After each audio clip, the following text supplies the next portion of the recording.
एक वोटर होने के नाते मैं अन्य वोटरों के मिजाज को पढ़ने की कोशिश कर रहा हूँ। और मुझे आश्चर्य नहीं हो रहा था, लेकिन लोकतांत्रिक प्रक्रिया पर एक भीतर से टीस जरूर थी कि लोकतांत्रिक प्रक्रिया में यदि लोग बाहर नहीं निकलें, वोट नहीं करें, तो फिर नाम क्या होगा, ये किस करवट बैठेगा। देखिए, बांकीपुर का ऊंट जो है करवट ले चुका है, इसमें कोई दो राय नहीं। मुझे कहने में जरा भी संशय नहीं है। जो गए थे, जानते हैं क्या हुआ? प्रशांत किशोर का आदमी आपस में लड़ गया। सो अरे पुलिस के साथ तो ऐसे बात किए ना कि हम क्या बताएं। तो ये होता क्या है ना कि ये आप में जैसे सीरियल देखे हैं ना, तो सीरियल में एपिसोड वहां खत्म होता है जहां कुछ अलग होना है। अब आपका उत्सुकता रहता है कि नेक्स्ट सीरियल में नेक्स्ट में क्या होगा।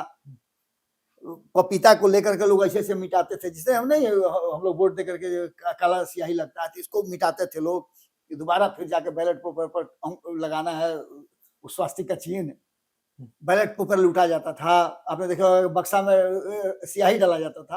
ये सब कुछ हासिल हो गया, लेकिन उसी तरह का मैंने ट्रेंड देखा कि चाहे वो जदयू के हो, भाजपा के हो, हम के हो, लोजपा के हो, किसी भी पार्टी के आरएलएम के हो, किसी भी पार्टी के नेता हो, वो गली गली में लोगों से वोट मांग रहे थे नीरज सिन्हा के लिए। हर घर में जाकर के नॉक करके। इसीलिए मैं बार बार कह रहा हूं, आप जो सवाल कर रहे थे कि दोपहर के बाद चीजें बदली हैं, और ये वोट प्रतिशत 35% अगर जाता है तो आप समझिए कि प्रशांत किशोर के लिए वोट करने के लिए लोग बाहर आए हैं, न कि भाजपा के लिए वोट करने आए हैं। क्योंकि भाजपा के लिए वोट करने लोग नहीं आएंगे, भाजपा के। पनोरमा ग्रुप, जो सोचता है वो करता है। आपके अपने सपनों का आशियाना। बिहार में बांकीपुर विधानसभा पे उपचुनाव, ये हाई प्रोफाइल सीट, जिस तरह से बड़े बड़े दिग्गज यहाँ प्रचार करने आते हैं। बीजेपी की बात करें तो बीजेपी के जितने भी विधायक हैं, महागठबंधन के जितने नेता हैं, विधायक हैं, और बीजेपी के साथ साथ एनडीए के जो पांचों दल है, वो पांचों दल ने यहाँ पे जिस तरह से दमखम दिखाया, हर गली हर घर कहीं भी नहीं छोड़ा गया प्रचार प्रसार में। और वहीं प्रशांत किशोर की बात करें तो यहाँ जन स्वराज के सूत्रधार है प्रशांत किशोर, उन्होंने खुद यहाँ चुनावी मैदान में है। तो इसलिए ये जो बांकीपुर विधानसभा का ये जो सीट रहा, ये काफी हाई प्रोफाइल रहा। लेकिन अभी हम जब खबर कर रहे हैं तो हमारे सामने शाम 5 बजे की आंकड़ा है, लगभग 33.58 परसेंटेज जो है वोटिंग हो चुकी है। लेकिन इतनी बड़े हाई प्रोफाइल, इतने कहे तो यहाँ बुद्धिजीवी और सभ्य लोगों का ये विधानसभा रहा जाता है, बीजेपी का ये गढ़ है, उसके बावजूद यहाँ के जो वोटर है वो घर से निकले नहीं। जिस तरह से 2025 का विधानसभा का आम चुनाव देखे, यहाँ काफी मात्रा में वोटिंग, उससे कहें तो आधा से भी कम वोट हुआ। तो इसको हम देखेंगे कि आखिर ये वोटिंग परसेंटेज कहाँ चूक रह गई, कहीं इलेक्शन कमीशन की चूक रह गई, या जो वोटर है वो आश्वस्त है कि नहीं जो होना था वो 2025 में ही हो गया, वोटिंग देने से एक सीट से कुछ ज्यादा होने वाला नहीं, या कुछ बड़ा बदलाव की संकेत है। आज हमारे साथ बात करने के लिए बांकीपुर विधानसभा के वोटर और बिहार के राजनीतिक के चाणक्य कहे जाते हैं, बाबा के नाम से हम लोग जानते हैं, इनसे बात करेंगे और जानने का प्रयास करेंगे आखिर ये कम वोटिंग परसेंटेज क्या बयां कर रही है। बाबा, मैं थोड़ा सा करेक्ट करता चलूं अंकित, और उसके बाद मैं अपनी बात रखूंगा। आपने बहुत सारी चीजों को बताया। ये बांकीपुर का हाई प्रोफाइल जो सीट, निश्चित रूप से हाई प्रोफाइल होना ही था इसको, क्योंकि यहाँ दुनिया की सबसे बड़ी पार्टी के राष्ट्रीय अध्यक्ष की प्रतिष्ठा दांव पर थी। आपको याद होगा, इससे पहले भी मैंने आपके साथ बातचीत किया था जिसमें मैंने बांकीपुर की चर्चा की थी, और मैंने तभी बताया था, आपको याद होगा अगर, तो मैंने तभी बताया था कि एक पत्रकार होने के नाते मैं इसको बड़ी माइनॉरिटी वॉच कर रहा हूँ। एक वोटर होने के नाते मैं अन्य वोटरों के मिजाज को पढ़ने की कोशिश कर रहा हूँ। और बांकीपुर में मुझे, आपको याद होगा जब प्रशांत किशोर हमारे यहाँ आए थे, तो उनसे जो हमारी बातचीत हुई थी, उस बातचीत में हमारे संपादक नमन जी जो हैं, उन्होंने कहा था कि जब तक आप एनआर नहीं कटवा लीजिएगा तब तक हम भरोसा नहीं करते हैं कि आप चुनाव लड़ेंगे। मेरे साथ बातचीत में जब बातचीत हो रही थी तो मैंने उनको कहा भी था कि जिस युद्ध में राजा के जान को खतरा नहीं हो उसे युद्ध नहीं माना जाता है। और ये दोनों बातें मुझे आज निश्चित रूप से बहुत ही अजीबोगरीब तरीके से याद आ रही हैं। बिल्कुल इसी अंदाज में हमारी बातचीत नितिन नवीन जी से भी हुई थी। जब नितिन नवीन जी रोड शो कर रहे थे, उससे पहले भी मेरी बातचीत हुई। नितिन नवीन जी रोड शो कर रहे थे और हमारे मंदिर में आए थे, तो वहां भी हमारी उनकी बातचीत हुई थी और उन्होंने भी मुझसे पूछने का कोशिश किया कि क्या हो रहा है। बड़ी आत्मीयता रही है, क्योंकि आप समझ सकते हैं कि हमारे 4 बार से विधायक रहे हैं और मेरा रिश्ता सबसे जिस तरह का है, किसी भी दल के वो नेता हो तो उनसे भी रही है। इवन की मैं बता दूं कि भाई वीरेंद्र से लेकर के बाकी जितने भी लोग राजद के भी आए, उन सबसे हमारी मुलाकात हुई। यहाँ तक कि शायद नितिन नवीन जी ने कहा हो या और किसी ने कहा हो, जो नीरज सिन्हा है वो वोटिंग के दिन भी मूवमेंट कर रहे थे, तो उन्होंने रुक करके मुझसे बातचीत किया और जानने की कोशिश की कि क्या हो रहा है। नितिन नवीन जी पिछले कई चुनाव से लगातार ये करते रहे हैं। ये तो मैं उन चीजों को बता रहा हूं कि बांकीपुर का माहौल कैसा रहता है, बांकीपुर का मूड कैसा रहता है, मिजाज कैसा रहता है। सबसे बड़ी बात है कि बांकीपुर ने इस बार अपना मूड जो है वो दोपहर के बाद बदला है। जब सुबह वोटिंग हो रही थी और मैंने जब 9 बजे का देखा कि 9 बजे तक कितने प्रतिशत वोट हुए हैं, तो मुझे आश्चर्य नहीं हो रहा था, लेकिन लोकतांत्रिक प्रक्रिया पर एक भीतर से टीस जरूर थी कि लोकतांत्रिक प्रक्रिया में यदि लोग बाहर नहीं निकलें, वोट नहीं करें, तो फिर लोकतंत्र का कोई मतलब नहीं होता है। सिर्फ एक वोट नहीं है, ये आपका वो अधिकार है जिसके तहत आप अपना एक प्रतिनिधि चुनते हैं जो आपके हित की बात करता है, आपकी बात करता है, आपके बेहतरी की बात करता है। और वो चुनने में यदि आप पीछे रह जाते हैं तो यानी कि आप अपने घर के गार्जियन को मान सम्मान नहीं दे रहे हैं, क्योंकि वो प्रतिनिधि होता है बांकीपुर के लोगों का जो जा करके सदन में अपनी बातों को रखता है। लेकिन इसके बाद ये तो सामान्य सी बात थी, एक पत्रकार के नाते, एक नागरिक होने के नाते ये मेरी सोच थी।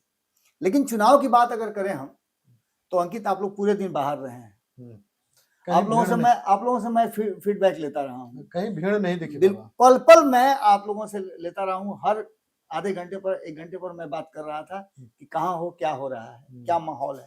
और ये सब जानने के बाद जो हमारे 7-8 पत्रकार या जो हमारे यहाँ से बच्चे गए हैं सीख करके अलग अलग चैनल्स में हैं, वो भी जानना चाह रहे थे कि इसके मायने क्या है। जैसे आपकी भी उत्सुकता है जानने की कि वोटिंग प्रतिशत कम हुआ, उसका क्या मायने होगा, भीड़ नहीं नजर आई थी, उसका मायने क्या होगा। इसका सीधा सीधा मायने है कि शुरुआत तो जिस तरह से होनी चाहिए थी बांकीपुर की, वैसे ही हुई। बांकीपुर ने कभी भी बहुत बढ़ चढ़ करके वोट नहीं किया है। 50% के भीतर ही बांकीपुर हमेशा से रहा है। इस बार भी बांकीपुर ने अपना वही ट्रेंड जो है वो बरकरार रखा है। लेकिन इस बार अंतर क्या था, जिसको लेकर के आप हॉट सीट तो कह ले रहे हैं, लेकिन उस हॉट सीट, इस प्रतिष्ठित सीट में होना क्या है, इसका परिणाम क्या होगा, ये किस करवट बैठेगा। देखिए बांकीपुर का ऊंट जो है करवट ले चुका है, इसमें कोई दो राय नहीं। मुझे कहने में जरा भी संशय नहीं है कि जो सोच रहे थे हम सब, बिल्कुल उससे अलग बांकीपुर ने अपना स्टैंड लिया है। बांकीपुर की जनता में जो एक नया शब्द आपने सुना होगा, जेनजी, ये जेन जेड जो है, हालांकि मैं तो इससे थोड़ा सा अलग अपने आप को रखता हूं, इस नाम में कुछ नहीं रखा है, लेकिन आने वाली जो पीढ़ी है, मतलब आप लोगों के बाद की जो पीढ़ी होगी या आप लोगों से जो शुरुआत हो रही है जिस पीढ़ी का, यानी कि 18 से 34 वर्ष के जो युवा है, जिनको नौकरी देने तक का, नौकरी पाने तक का एक उम्र है, उस उम्र के लोगों में एक बेचैनी जरूर है। दोपहर के बाद वो लोग निकले, एग्रेसिव होकर वोट किए। बिल्कुल, मैंने ये चर्चा आपसे किया भी था और फिर से मैं इस पर बता दूं कि सुबह जिस तरह की बात चल रही थी, भारतीय जनता पार्टी सुबह बहुत खुश थी। 11 बजे के करीब में भारतीय जनता पार्टी के कई नेताओं से मेरी बातचीत हुई। आपको पता है कि लोग फीडबैक लेना होता है तो मुझसे बात करते हैं। बिल्कुल, कई बड़े नेताओं से मेरी बातचीत हुई, लोग फीडबैक ले रहे थे, अलग अलग पार्टियों के नेता भी ले रहे थे, जनसुराज के लोग भी डायरेक्ट सीधे सीधे बात कर रहे थे कि क्या हो रहा है, क्या हो रहा है।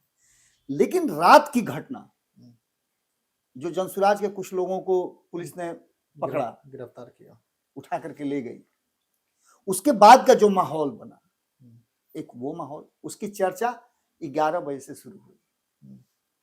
कारण कि ये कोई ऐसी बात नहीं थी जो सोशल मीडिया के माध्यम से लोगों तक पहुंच जाती, क्योंकि इसको सोशल मीडिया में बहुत ज्यादा प्रसारित नहीं किया गया था। और रात 12 बजे 1 बजे जब इसका हंगामा हुआ तो उसमें बहुत सारे मीडिया चैनल्स नहीं थे।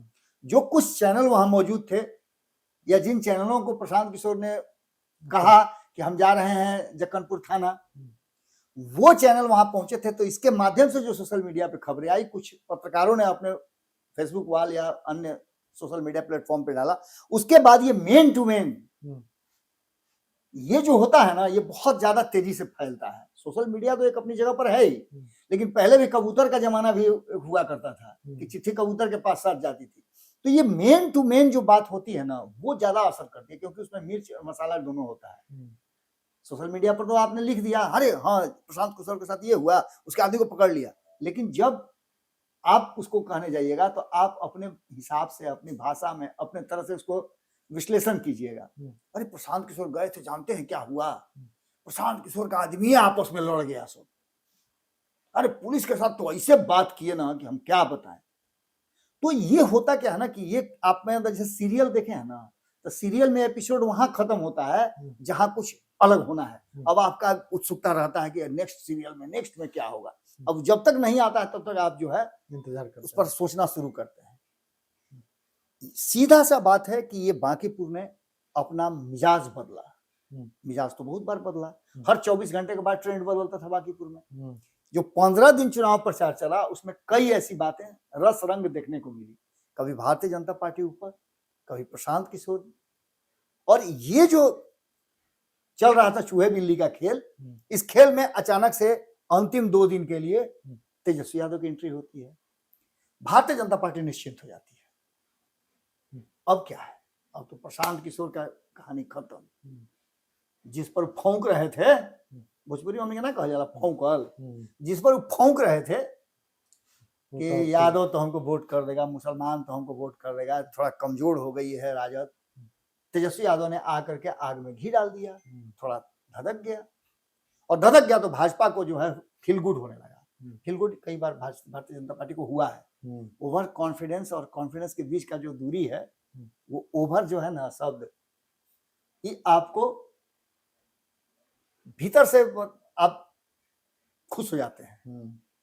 कॉन्फिडेंस। तो जैसे ही over confidence Bharatiya Janata party को हुआ, उसके बाद से नई कहानी शुरू हो गई। भारतीय जनता पार्टी के लोग निश्चिंत हो गए। वोटिंग का प्रतिशत, अरे वोटिंग का प्रतिशत जानते हैं, वोटिंग का प्रतिशत जो है ना अगर सामान्य रहे तो समझिए कि जो है उसी को रखने के लिए होता है। ये परसेप्शन है। आप जितना भी आंकलन कीजिएगा, जितने भी चुनाव हैं उनके ग्राफ को देखिएगा, वोटिंग प्रतिशत को देखिएगा, तो 2 ही परिस्थितियां होती हैं। या तो सामान्य ढंग से कर वोटर टर्नआउट होता है, जो पिछले चुनाव में होता रहा है, तो वो ये सोचता है कि जो है उसी को रखना है। अगर वोटर कम होता है तो वो नाराज होता है, और वोटर अगर अधिक होता है तो इसका मतलब होता है कि परिवर्तन करना चाहता है। बिल्कुल। 2025 में वोटर ने ये बताया कि हम बड़ी संतुष्ट हैं। बगल के आपके बंगाल में 90% तक वोट हुआ, परिवर्तन, तो परिवर्तन की बात कर रहा था। यहां जो स्थिति बांकीपुर में हुई तो इसने फिर कंफ्यूज कर दिया। हाँ, कम कर इतना कंफ्यूज कर दिया कि जो फील गुड में भारतीय जनता पार्टी थी उसकी बेचैनी बढ़ गई।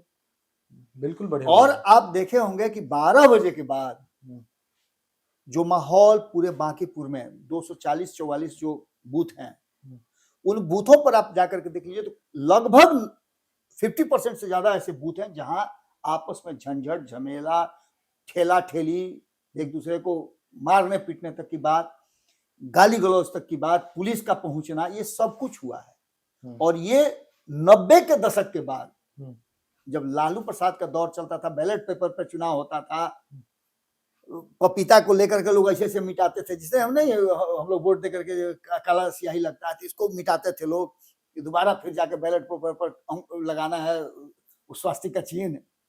बैलेट पेपर लूटा जाता था, आपने देखा बक्सा में स्याही डाला जाता था, ये सब कुछ होता था। तो वो दौर था, इसमें मारा पीटी भी होता था, सब कुछ होता था।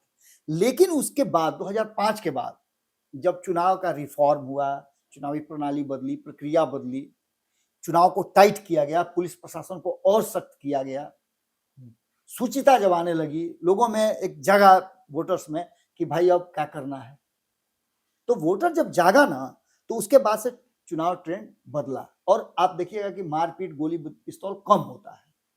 अब चुनाव को देखिएगा बहुत शांतिपूर्ण चुनाव हो जाता है, कहीं कोई दिक्कत नहीं होती है। लूट फूट का भी झमेला नहीं होता है, कहीं कहीं ईवीएम लुटाया जाता है, वो बात अलग है, लेकिन जनरली जो होता था वो आपको नहीं नजर आता है। इस बार जो हमने देखा बांकीपुर में, ये बता रहा है कि ये चुनाव काफी रस्साकसी और टेंशन वाला हुआ है। और इसीलिए मैं बार बार कह रहा हूं कि जो 12 बजे के बाद जेएनजी को ऐसा लगा कि अरे हमरा प्रशांत किशोर को बोल दिया, अरे हमरा प्रशांत किशोर को परेशान कर दिया, अरे प्रशांत किशोर के आदमी को ये कर दिया, ये जो है धीरे धीरे करके जब लोगों में बात आने लगी, आप लोगों ने कई जगह कवर किया है, कई वीडियो तो आपने हमको भेजा है, मुकेश से मेरी बात हुई, रितेश से बात हो रही है, लगातार जो बातें हो रही हैं बाकी लोगों से, वो ये बात बता रही हैं कि इस चुनाव में आज के डेट में किसी के लिए ये बताना 5 बजे तक 6 बजे तक बड़ा मुश्किल है कि क्या होगा।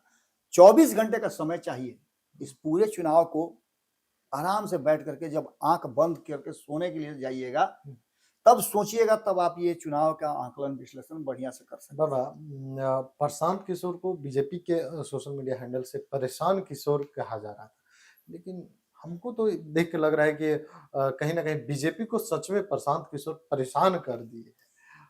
बिल्कुल आप सही कह रहे हैं। देखिए, भारतीय जनता पार्टी जो मैं वही कॉन्फिडेंस ओवर कॉन्फिडेंस जो मैं बात कर रहा था, भारतीय जनता पार्टी को ऐसा लगा कि मैंने अपने सारे अस्त्र शस्त्र आजमा लिए। महाभारत का युद्ध, राम रावण युद्ध, कई युद्धों की बात आपने सुनी होगी।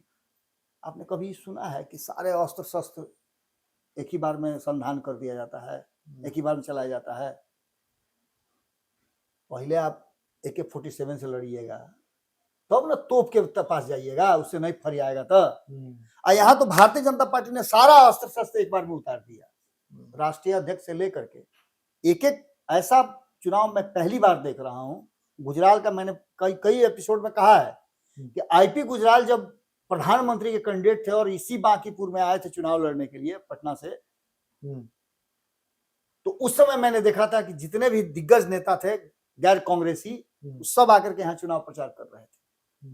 हालांकि वो चुनाव कैंसिल हो गया, लेकिन उसी तरह का मैंने ट्रेंड देखा कि चाहे वो जदयू के हो, भाजपा के हो, हम के हो, लोजपा के हो, किसी भी पार्टी के RLM के हो, किसी भी पार्टी के नेता हो, वो गली गली में लोगों से वोट मांग रहे थे नीरज सिन्हा के लिए। हर घर में जाकर के नॉक करके देखिएगा, कमल के बटन दबाइएगा, देखिएगा कमल।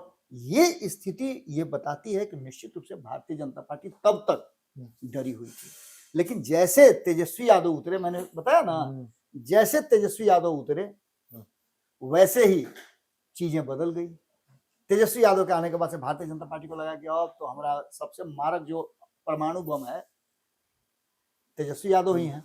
और वहां जाकर के भारतीय जनता पार्टी को जैसे फील होने लगा, मैंने कहा भी था कि 2 दिन तक प्रशांत का चुप्पी बड़ा खेल करेगा।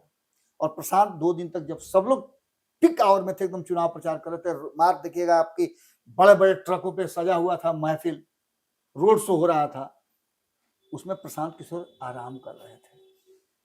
मैंने तब कहा था कि वो तर्कस कोई ऐसा तीर निकालेंगे, मारक हथियार निकालेंगे जो सीधे ब्लास्ट करेगा। और भारतीय जनता पार्टी से गलती हो गई, या फिर कहा जाए कि पुलिस प्रशासन ने उनको छेड़ दिया। अब छेड़ दीजिएगा तो छोड़ेंगे थोड़े, ये स्थिति हुई। और इस स्थिति में जो जेएनजी है, जो प्रशांत किशोर को देख रहा था कि वो उनका सपोर्ट कर रहे हैं, चाहे आंदोलन की बात कर लीजिए, चाहे नीट पेपर की बात कीजिए, या इससे पहले जो TRE को लेकर के बवाल हुआ था, सब में प्रशांत किशोर का इन्वॉल्वमेंट था। छात्रों के नाम पर ही प्रशांत किशोर ने गांधी मैदान में धरना दिया था, और ये सबको याद था। और ये जो समय आ रहा है, हमारे अड़ोस पड़ोस के देशों में जो हुआ है, चाहे वो नेपाल की बात कर लें, बांग्लादेश की बात कर लें, जेएनजी ने सत्ता परिवर्तन किया है। हालांकि हिंदुस्तान में ये संभव नहीं है, क्योंकि बहुत बड़ा देश है, बिहार के इतना बड़ा भी बंगाल नहीं है, नेपाल भी एकदम छोटा सा है, बिहार जितना बड़ा। तो ऐसी स्थिति में वहां के लिए संभव है, लेकिन यहाँ कहाँ कहाँ कीजिएगा। 28 राज्यों में पहुंचना थोड़ा सा एक साथ आंदोलन करना, वो जेपीयूपी के समय होता था, वो सब का आंदोलन नहीं होता है। अब इस जेनजी का है कि तुरंत इसको आंदोलन भी करना है, तुरंत इसको रिजल्ट भी चाहिए। ये सारी परिस्थितियां प्रशांत किशोर के लिए फायदे का काम कर गई, और जो गुस्सा था भारतीय जनता पार्टी की तरफ, वो गुस्सा चैनलाइज हुआ। इसीलिए मैं बार बार कह रहा हूं, आप जो सवाल कर रहे थे कि दोपहर के बाद चीजें बदली हैं, और ये वोट प्रतिशत 35% अगर जाता है तो आप समझिए कि प्रशांत किशोर के लिए वोट करने के लिए लोग बाहर आए हैं, न कि भाजपा के लिए वोट करने आए हैं। क्योंकि भाजपा के लिए वोट करने लोग नहीं आएंगे, भाजपा के लिए स्वतः वोट हो जाता है। लेकिन अगर एग्रेसिव वोटिंग हुआ है दोपहर के बाद, तो वो प्रशांत किशोर के लिए हुआ है। और यहाँ ऊंट जो है थोड़ा करवट बैठता हुआ मुझे दिखाई दे रहा है, क्योंकि एक समय दोपहर के बाद आया कि जहां मेरा ऑफिस है और मैं जहां का वोटर हूं, द्वारिका हाई स्कूल के पास, वहां 3 कैंप लगे हुए थे। एक राजद का था, एक एनडीए का था, और एक जनसुराज का था। 3 कैंप लगे हुए थे। दोपहर के बाद 2 कैंप में बदल गया। मतलब एक लोग अपना कुर्सी टेबल घसका करके दूसरे के पास बैठ गए, राजद वाले। तो इसका मतलब आप समझ सकते हैं कि परिवर्तन का जो चक्र था वो प्रतिष्ठा पर कहीं भारी न पड़ जाए। यानी कहें तो आपकी बात सीधी है कि जो राजद के वोटर है वो बीजेपी के साथ खेला कर दिया, और तेजस्वी के साथ दोनों। निश्चित रूप से जो फील गुड था 27 और 28 तारीख को भारतीय जनता पार्टी का, अब तो तेजस्वी आ गए, अब तो प्रशांत गए और प्रशांत ने चुप्पी साध ली, दोनों एक साथ हुआ है। तेजस्वी यादव का चुनाव प्रचार और प्रशांत का चुनाव प्रचार से दूर हो जाना। उनके लोग थे चुनाव में, लेकिन प्रशांत खुद नहीं थे। मेन टू मेन वो फील्डिंग कर रहे थे। जिस तरह का ये लोग दिखा रहे थे, आपने देखा भी होगा कि एक तरफ से तेजस्वी यादव आ रहे हैं और दूसरे तरफ से पवन सिंह जा रहे हैं, और दोनों हाथ हिला करके प्रणाम करके अभिवादन कर रहे हैं। और कहीं प्रशांत किशोर नजर आए क्या? प्रशांत किशोर ने एकदम छापामार जैसे नहीं युद्ध होता है, उस तरह से अलग अलग मोहल्लों में जाकर के लोगों से मिल करके वहां मीटिंग करके वहां अपना सारा सिस्टम जो है ठीक किया। क्योंकि प्रशांत किशोर चुनाव लड़ाने वाले में से हैं, कई लोगों को उन्होंने चुनाव लड़वाया है, कई राज्यों में उन्होंने सरकारें बनवाई हैं, तो उनको पता है कि चुनाव में कैसे युद्ध लड़ा जाता है। और इसके बाद जो परिस्थितियां बदली वो कहीं ना कहीं भारतीय जनता पार्टी के लिए मुश्किल भरी है। हाँ, एक बात मैं जरूर कहूंगा, फिर से मैं कह रहा हूं, अब तक जो 5 बजे तक मैंने देखा उसके आधार पर मैं बता रहा हूं कि ये ऊंट जो है करवट ले चुका है। लेकिन 24 घंटे के बाद जब मैं सारे तंत्र को अपने भिड़ा लूंगा, दिल्ली से लेकर के पटना तक जो अलग अलग सर्वे एजेंसियां हैं उनसे मेरी बात हो जाएंगी, तो उसके बाद मैं फाइनली बता दूंगा कि 5000 से कौन जीत रहा है और कौन 5000 से हार रहा है। अच्छा बाबा, एक सवाल जाते जाते हम आपसे लेंगे शॉर्ट में ही, क्योंकि ज़्यादा टाइम होगा।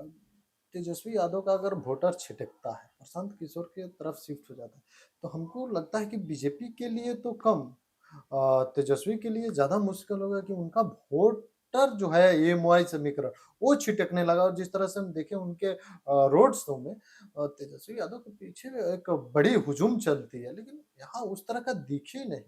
मकान मालिक और किराएदार में जो अंतर होता है ना, वही तेजस्वी के वोटर में है। तेजस्वी के वोटर जो है ना, वो एक मकान है जो तेजस्वी यादव का है। कुछ दिन के लिए किराएदार उसमें आएंगे, फिर निकल करके उनको जाना है। अच्छा। यानी तेजस्वी यादव के वोटर परिवर्तन के लिए इस चुनाव में वोट जरूर कर सकते हैं, लेकिन मकान तो तेजस्वी का है, तो तेजस्वी से अलग नहीं होंगे। इसलिए तेजस्वी को डरना नहीं चाहिए इससे। तेजस्वी को और खुश होना चाहिए कि एक और लड़ाकू उनके साथ मिल जाएगा यदि प्रशांत किशोर जीत जाते हैं। चलिए, आपने जाना जिस तरह से वोटिंग परसेंटेज कम हो रहा था उसके क्या मायने हैं, और ऊंट किशोर है बाबा ने सारी बात बताई, लेकिन पूरी खबर को आप किस तरह से देखते हैं कमेंट में बताइए। बाकी ऐसे तमाम खबरों के लिए बने रहें अंकित कुमार के साथ। धन्यवाद। आपके सपनों को हमने सजाया है, ई होम्स पैनोरामा को हमने बनाया है। ई होम्स मेरा एक सपना था जिसपे मैं पिछले 4 साल से काम कर रहा था। हमने जो बनाया है वो सबने है माना। ई होम्स पैनोरामा में हो आपका भी आशियाना। और फाइनली हमने 2021 में इस प्रोजेक्ट को लॉन्च किया। बहुत लोग अप्रिशिएट कर रहे हैं कि पूर्णिया जैसे शहर में, बिहार के, एक तो बिहार की बात करें उसमें भी पूर्णिया जैसे छोटे जगह में इस तरह का लाइफस्टाइल देना, ये सुन के हम लोगों को बहुत अच्छा लगता है। ई होम्स में हमने कुछ और भी किया है, जैसे हम जिस जगह में रह रहे हैं हमारे फैमिली सिक्योर हो, उनको सिक्योरिटी का ध्यान में रखा है। आपकी सुविधा और सुरक्षा आपके लिए खास है, ये आपका विश्वास है। इसमें आर्टिफिशियल इंटेलिजेंस का 7 लेयर सिक्योरिटी का हमने इस्तेमाल किया है। लस ग्रीन कैंपस को बनाया है। यदि हमारा बाउंड्री वाल है तो वो वर्टिकल गार्डन है। ये जितनी भी फैसिलिटी होता है एक इंटरनेशनल टाउनशिप में, ई होम्स है, ये हम लोग विश्वास नहीं कर पा रहे हैं। जो भी हमारे मित्र दोस्त या जो भी हमारे बाहर के बाहर आते हैं तो हम लोगों को बहुत अच्छा सुनने को मिलता है और बहुत अच्छा क्रेडिट मिल रहा है। वो सारा हमने सिर्फ एक बिल्डिंग नहीं बनाया, हमें एक बहुत अच्छा लाइफस्टाइल दिया ई होम्स में, और मेरा एक सपना था जिसको मैं आज फुलफिल होते हुए देख रहा हूँ। ये आपका आवास है। ई होम्स पैनोरामा में अब आपका निवास है। E homes Panorama, luxurious lifestyle redefined. Panorama group, जो सोचता है वो करता है। अगर ये वीडियो पसंद आई और वह बिहार के राजनीति और बिहारियत से सरोकार रखेनी तो सब्सक्राइब बटन दबा के चैनल के सब्सक्राइब कर ली। ओजे एगो घंटी बा, ओकरा बटन दबा देला से कुल सटीक और मारक खबर रुआ मुफ्त में मिल जाई। अगर रुआ पत्रकारिता के हमनी के नया प्रयोग में सहयोग कर चाहतानी तो ज्वाइन बटन दबा दी। पेटीएम नंबर नोट कर ली 9386816700।